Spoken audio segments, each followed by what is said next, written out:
জীবনে অতিরিক্ত সোজা হওয়া সবসময় ভালো না, কারণ বাস্তব জগৎ কোনো গল্পের বই না। জঙ্গলে গিয়ে দেখো, যে গাছগুলো একেবারে সোজা সেগুলোই আগে কাটা পড়ে, আর যে গাছগুলো একটু বাঁকা একটু টেরা সেগুলোই দাঁড়িয়ে থাকে বছরের পর বছর। এই কথাটা শুধু প্রকৃতির জন্য নয়, জীবনের জন্যও সত্য। আমরা ছোটবেলা থেকে শিখি সৎ হও, সরল হও ও সত্য কথা বলো, কিন্তু কেউ শেখায় না কোথায় কতটা সৎ হতে হবে আর কোথায় একটু বুদ্ধি খাটাতে হবে।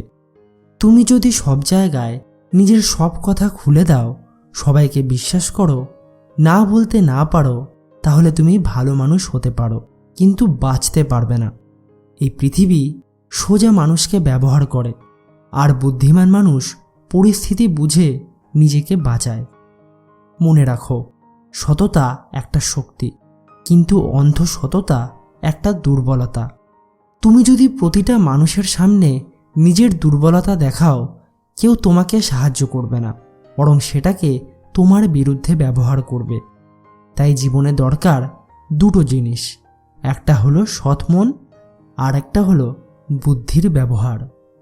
সবাইকে সব কথা বলার কোনো দরকার নেই, সব জায়গায় নিজের আসল রূপ দেখানোও কোনো দরকার নেই।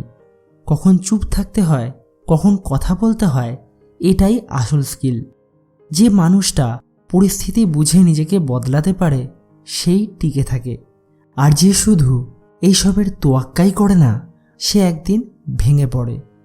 তাই আজ থেকে একটা জিনিস অবশ্যই মনে রাখো, সোজা হও, কিন্তু এতটা সোজা হয়েও না যে সবাই তোমাকে নিজের ইচ্ছা মতো ব্যবহার করুক।